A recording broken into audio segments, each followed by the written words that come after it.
પેલું લગ્ન ભગવાનનું રૂકમણી સાથે થયા, બીજા લગ્ન જાંબવાનની દીકરી જાંબવતી સાથે થયા, ત્રીજા લગ્ન સત્રાજીત યાદવની દીકરી સત્યભામા સાથે થયા. ત્યારબાદ ભગવાન સૂર્ય કન્યા કાલિંદીને પરિણ્યા છે. યમુનાની સાથે લગ્ન થયા.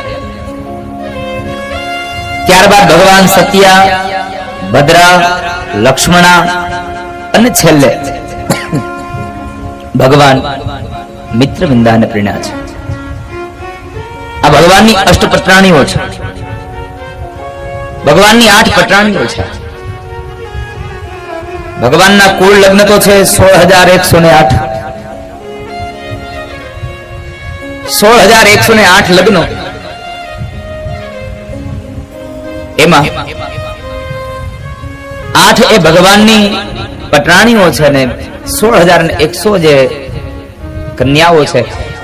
એક વખતના સમયે ભૌમાસુર નામના એક અસુરે 16,100 નામની 100 કન્યાઓને એમણે કેદ કરી અને એ સમયે ભગવાનને પ્રાર્થના કરી, પ્રભુ અમને અહીંથી છોડાવો. ભગવાને ભૌમાસુરના બંધનમાંથી 16,100 કન્યાઓને છોડાવી. ભગવાન કહે છે કે હે કન્યાઓ, હે સ્ત્રીઓ, તમે તમારા ઘરે જાઓ, તમારા બાપના ઘરે જાઓ. સ્ત્રીઓ કહે છે પ્રભુ, જ્યારે અમે અમારા બાપના ઘેર હતા ત્યારે એક અસુરે અમારું અપહરણ કર્યું, અમને એના કેદખાનામાં પૂર્યા છે.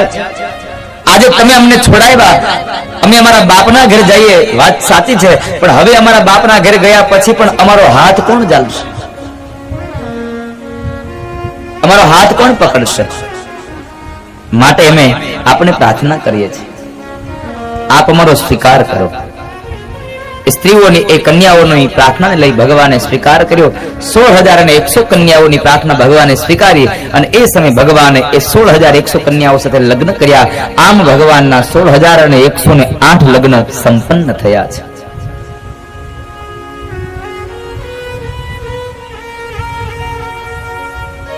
સમય વ્યતીત થયો. એક વખતના સમયે પ્રદ્યુમ્ન મહારાજ જે છે એ પ્રદ્યુમ્ન મહારાજે પોતાના મામાની દીકરીનું હરણ કર્યું અને એને પરિણ્યા છે. અને એને જે દીકરો થયો એ દીકરો અનિરુદ્ધ મહારાજ. અનિરુદ્ધ મહારાજે વળી પાછા રૂકમીના દીકરાની દીકરીનું હરણ કર્યું, એને પરિણ્યા. એની સાથે જયારે લગ્ન થયા ત્યારે એ સમયમાં દાઉજી મહારાજ અને રૂકમી આ બધા લોકો જુગાર રમે છે અને જુગારની અંદર ઝઘડો થયો અને એ ઝઘડામાં દાઉજી મહારાજે એક ભૂંગળ રૂકમીના મસ્તકમાં માર્યું અને રૂકમીને મોતને ઘાટ ઉતાર્યો છે. રૂકમી મૃત્યુ પામ્યા છે. ત્યારબાદ અનિરુદ્ધ મહારાજના બીજા લગ્ન બાણાસુર નામનો એક અસુર છે, એ બાણાસુરની દીકરી સાથે અનિરુદ્ધ મહારાજના લગ્ન થયા છે. બાણાસુરની પુત્રી સાથે લગ્ન થયા. અહીંયા લગ્ન 3 વાર થયા, પણ મૂર્તિઓ અને કન્યા 2 એક જ. વરાજો અને કન્યા 2 એક ના એક લગ્ન 3 વાર. પહેલી વાર સ્વપ્નમાં પરિણ્યા, બીજી વાર મહેલના ઝરૂખામાં પરિણ્યા અને ત્રીજી વાર તેઓ રાબેતા મુજબ વિધિવત પરિણ્યા છે. ઉષાહરણની કથા છે. અનિરુદ્ધ મહારાજ અને ઉષાહરણની કથા. આ ઉષાહરણની કથા કોઈ સાંભળી કોઈ દી? આના જેવી એક બીજી કથા છે ઓખારણની. ઓખારણની કથા કેટલા લોકોએ સાંભળી? જરા હાથ ઊંચું કરો.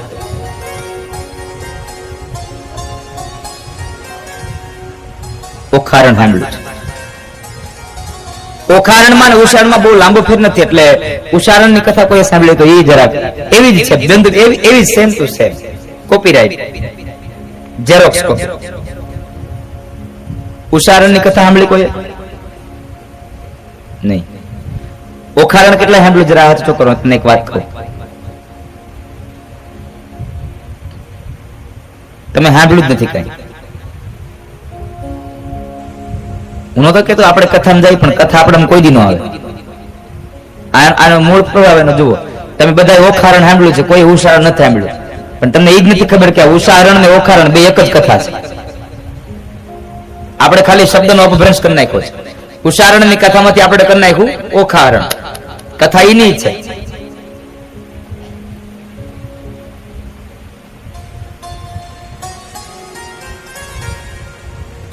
ઉષારણની કથાની વાત બતાવી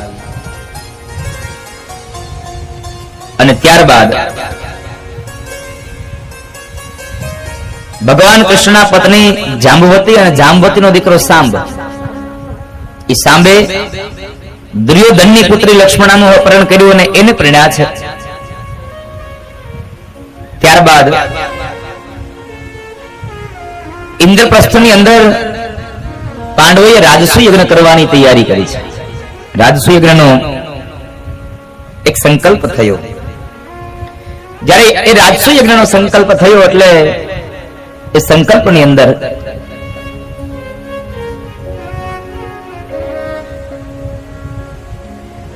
રાજસુ યજ્ઞ કરવો હોય તો અનેક રાજાઓને જીતવા પડે. અનેક રાજાઓને જીતા છે અને એ રાજસુ યજ્ઞની કુમકુમ પત્રિકા દેવર્ષિ નારદ લઈ અને દ્વારિકા ગયા. સપરિવારને આમંત્રિત કર્યા છે. ભગવાન આવવા માટે તૈયાર થયા છે. પ્રદ્યુમ્ન મહારાજને દ્વારિકા રાખ્યા છે રક્ષણ માટે અને ભગવાન સપરિવાર સહિત ઇન્દ્રપ્રસ્થમાં આવ્યા છે. ઇન્દ્રપ્રસ્થમાં આવ્યા ધર્મરાજ યુધિષ્ઠિર બોલ્યા છે, મહારાજ પ્રભુ બધા રાજાઓ જીતાયા છે પણ એકમાત્ર હજી જરાસંધ નથી જીતાયો. જરાસંધને મારે જીતવું છે. શું કરવું? જરાસંધે 400 રાજાઓને કેદ કર્યા હતા. એને કેદમાં પૂર્યા છે. જરાસંધના કેદમાં રહેલા રાજાઓએ પણ ભગવાન દ્વારિકાનાથને એક પત્ર લખીને કહ્યું છે, પ્રભુ હવે અમને આના ત્રાસમાંથી છોડાવો, આના બંધનમાંથી છોડાવો.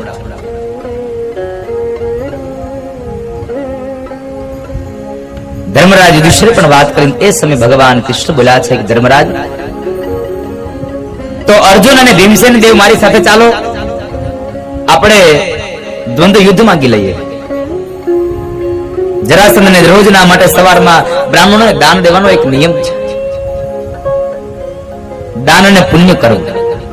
દાન પુણ્યથી તમને તમારા થયેલા પાપોનું પ્રાયશ્ચિત થશે. પુણ્ય કરવાથી આપણા પાપો ધોવાઈ જાય છે. એનું ફળ આપણને ભોગવવું નથી પડતું.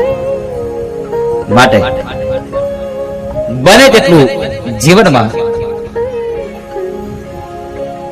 સત્કર્મ કરો, પુણ્ય કર્મ કરો. એ કર્મને લઈ અને માણસ સુખની અનુભૂતિ કરશે. એટલે ભગવાન કૃષ્ણ, અર્જુન અને ભીમસેન આ ત્રણેય બ્રાહ્મણના વેશની અંદર જરાસંધ પાસે આવે છે. જરાસંધ પાસે આવ્યા અને એ સમયે આ ત્રણ વ્યક્તિનો જ્યારે માગવાનો વારો આવ્યો એટલે જરાસંધ કહે છે, માગો ભૂદેવ, શું આપું? એટલે કહે છે, અમારે દ્વંદ્વ યુદ્ધ જોઈએ છે. જરાસંધ સમજી ગયા બ્રાહ્મણો કોઈ દ્વંદ્વ યુદ્ધ માગે નહીં, પણ આને માંગ્યું છે તો આ કોઈ ક્ષત્રિયના સંતાન હશે. અને એ સમયે જરાસંધ ઓળખી જાય છે એટલે કહે છે, કૃષ્ણ તમે ગમે તેટલા રૂપ બદલીને આવો પણ હું તમને ઓળખ્યા વગર રહી ન શકું. હું આપને ઓળખી જાઉં, હું આપને ઓળખી ચૂક્યો છું, પણ તમે આજે બ્રાહ્મણના વેશમાં આવ્યા છો એટલા માટે થઈ અને હું તમને ખાલી હાથ નહીં જવા દઉં. હું તમને દ્વંદ્વ યુદ્ધ આપવા માટે તૈયાર છું, પણ સાંભળી લ્યો, હું કૃષ્ણ તમારી હારે યુદ્ધ નહીં કરું. કારણ તમે તો રણછોડ છો, ડરપોક છો, કાયર છો, રણ મેદાનને છોડી અને ભાગી જનારા છો, એટલે મારે તમારી હારે યુદ્ધ નહીં થાય. અર્જુન, હું તારી સાથે યુદ્ધ નહીં કરું, કારણ તું ઉંમરમાં મારાથી ઘણો નાનો છે. જો યુદ્ધ કરવું હોય તો ભીમસેનની હારે યુદ્ધ કરું. ભીમસેને સીધું ભગવાનને સામું જોઈને કે પ્રભુ આમાં હોળી નાળિયેર મને હું કામ બનાવો છો? ભગવાન કહે છે, ભીમસેન તમે યુદ્ધ કરો, પણ એક વાતનો યાદ રાખો, તમે યુદ્ધ કરતા સમયે નજર મારી સમક્ષ રાખજો, તમારું કલ્યાણ થશે, તમારું હિત થશે. ભીમસેન સાથે જરાસંધનું યુદ્ધ થાય છે અને ભગવાનની લીલાને લઈ જરાસંધનું વધ ભીમસેનના હાથે ભગવાને કરાવ્યો. જરાસંધને માર્યો અને જરાસંધનું જે કાંઈ રાજ છે એ રાજપાટીના દીકરા સહદેવને સોંપી દીધું. પણ માત્ર એવો મુગટ હતો જરાસંધનો, એ મુગટ લઈ લીધો. એકમાત્ર મુગટ લઈ ગયા અને એ મુગટ ઘરમાં રાખ્યો અનિતિનો અનાજ હતું એ અનિતિની અંદર કળયુગ બેહી ગયો અને કળયુગ બેહવાને લઈ અને રાજા પરીક્ષિતની મતિ ભ્રમ થઈ અને પરીક્ષિતને અંતે શાપ મળ્યો 7મે દિવસે તક્ષક નાગ દંત દે. આપણું ભેગું કરેલું જો અનિતિનું હશે ને તો આપણા દીકરાઓને હક નહીં લેવા દે. એટલે ઘરમાં અનિતિનું કોઈ દી ભેગું કરવું નહીં. ભગવાનને કેવું, ભગવાન ભલે થોડું આપો પણ જ્યાં સુધી બને ત્યાં સુધી અમારા ઘરની અંદર નીતિનું આવે, અમારા ઘરમાં પરિશ્રમનું આવે, અમારા ઘરની અંદર નીતિનું આવે.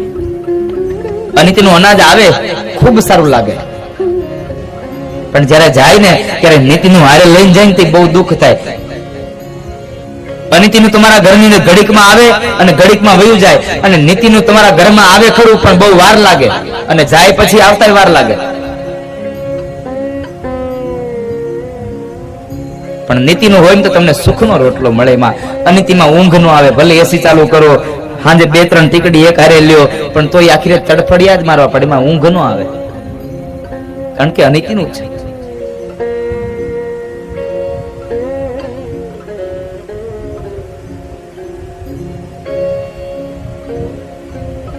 મારા પિતાશ્રીએ મને કહ્યું કે બેટા જિંદગીમાં સુખી થવું હોય ને તો એક વાત યાદ રાખજો, અનિતિનું કોઈ દી કોઈનું લેવું નહીં અને જેટલું આપણે બને એટલું પરિશ્રમનું ખાવું, એમાં સુખ છે.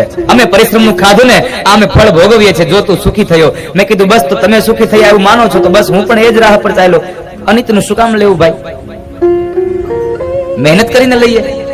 આ 7 કલાક બોલીએ, 7 દિવસમાં 50 કલાક બોલવાનું.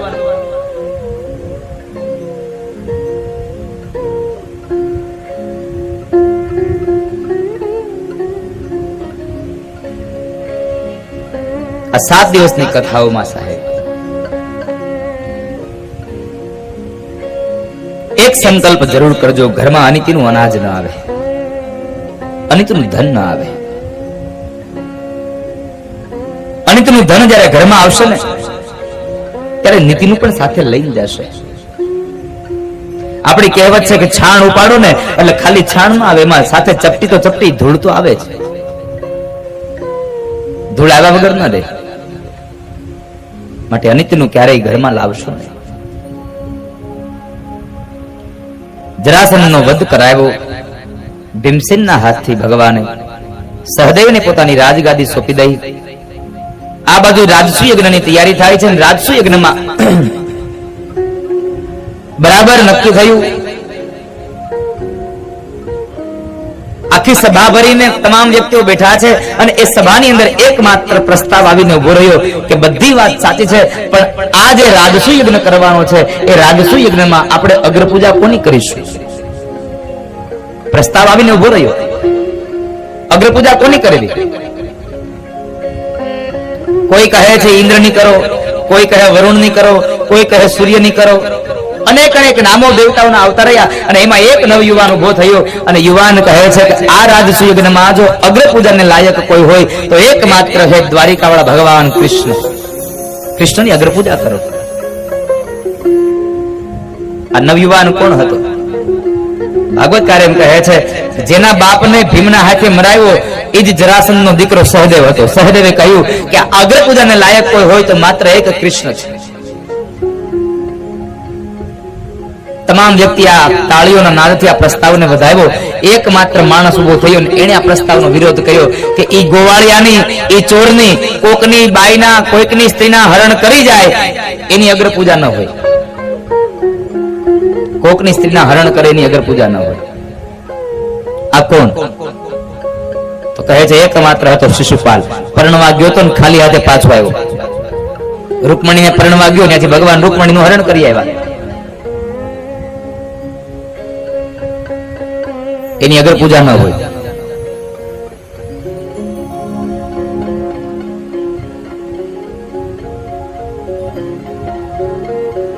બહુ વિરોધ કર્યો, ભગવાનને ખૂબ ગાળો આપે છે. એ સમય યાદવો જરા ઉગ્ર બન્યા છે. સાવધાન શિશુપાલ, હવે એક પણ શબ્દ આગળ બોલ્યો છે તો ભગવાન કહે છે યાદવો ભાઈઓ શાંતિ રાખો, કારણ મારે અને શિશુપાલને એક હિસાબ નક્કી થયેલો છે. મેં મારા ફઈને વચન આપ્યું છે, ફઈબા તમારો આ છોકરો મારા 100 અપરાધ કરશે ત્યાં સુધી હું એને ક્ષમા કરી શકીશ, ત્યાં સુધી એને માફ કરી શકીશ, પણ પછી હું એને માફ નહીં કરું. એટલે મારો અને શિશુપાલનો હિસાબ નક્કી છે, માટે તમે શાંત રહો.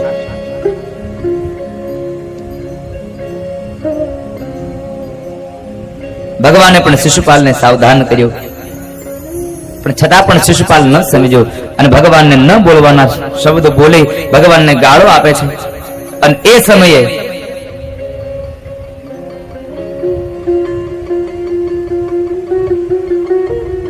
સો ગાળ સંપન્ન થઈ ભગવાને સાવધાન કર્યો, છતાં પણ જ્યારે માણસનો વિનાશ આવે ને ત્યારે કોઈનું સમજણ કામમાં ન આવે.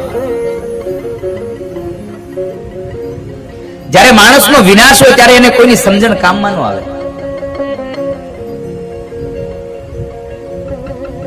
અને એ સમયે બરાબર